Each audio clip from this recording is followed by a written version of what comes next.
Alright, so we're going to do more just calculation practice in this one.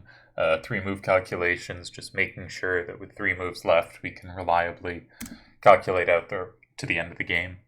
So, going to be 5 puzzles again. I said there were going to be 3 sets of these. I might only do 2. I am a bit lazy. I think this one's a nice one. Really shows understanding of the combo rule. But yeah, I guess not the combo rule. Shh, I shouldn't give hints. Anyway, good luck. And pause and figure it out. Alright, last chance to pause on this one. Oh, again, I recommend you write down your answers because I won't say the answers until all 5 are done, and so it'll be easier if you write them down maybe than if you have to scroll back in the video, but maybe it's just easier to scroll back in the video. You do you. So, okay, I'm going to move on to the next one now. So again, pause. This time it's red to move. It should always say that at the top. It says the rules and the score at the bottom. Last chance to pause before we move on to the next one.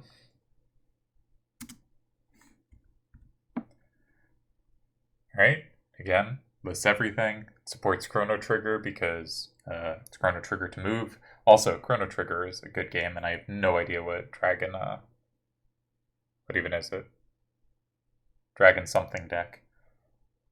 Why am I blanking? Who knows, Dragon Warrior maybe. Anywho, last chance to pause.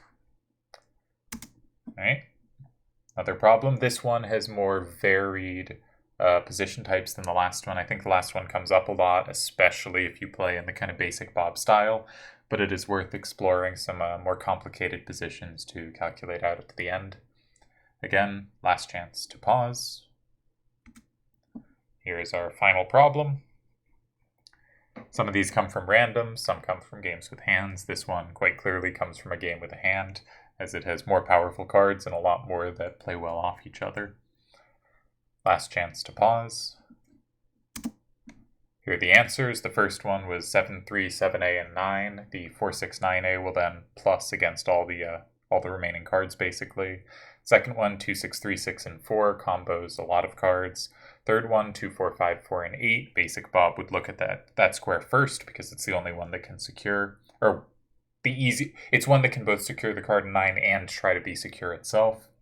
The third one is 9, 7, 8, 1, and 6. Usually in those structures with like the squares 2, 4, and 6 open, more often than not, the win will be in 4 or 6, not the kind of unconnected square like 2. But in the final one, with 4, 6, and 8 as the empty squares, 4A, 6, 9, and 8 is the win, which is the less frequent square to have a win in, so I think that one's a little harder to find.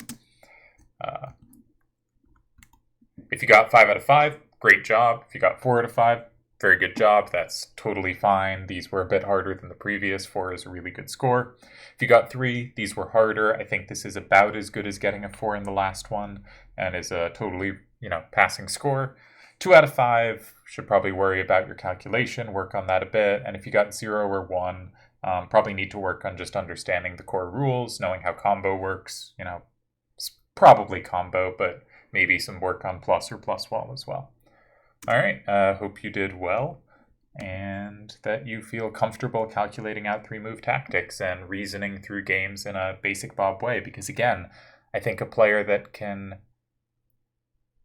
Ideally, a very good player would be able to calculate further than this. But I think a player with basic Bob's logical understandings and at least this ability to calculate is set to be a really good player. And so that's why I've focused on this.